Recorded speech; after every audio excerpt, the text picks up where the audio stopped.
Hi guys! In this video you will learn how to get different shields in Monopoly Go. Acquiring different shields in Monopoly Go enhances your gameplay and provides various bonuses. Here's what you're going to do. Complete daily quest. Regularly complete daily quests offered in the game to earn shields as rewards. Achieve milestones. Reach specific milestones such as reaching certain levels or accumulating achievements to unlock shield rewards. Participate in events. Engage in special in-game events, tournaments, or seasonal celebration that offer shield rewards. Earn high score.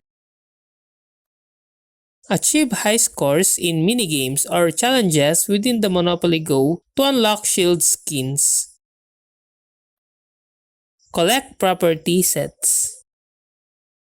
Gather and complete property sets to unlock unique shields design associated with each set. Purchase from in-game shop.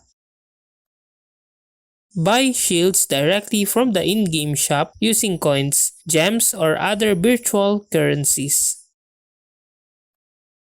Subscription benefits.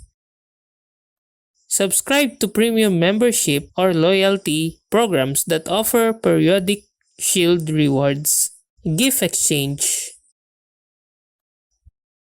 Community contributions. Participate actively in communities to earn shield skins collectively through group achievements. Special promotions. Take advantage of limited time offers or promotions that feature discounted or exclusive shield skins. Complete challenges. Finish challenges issued within the game as they often have rewards that include shield design. Achieve perfect rolls. Roll dice perfectly to unlock achievements and receive shields as a reward. And complete bonus rounds.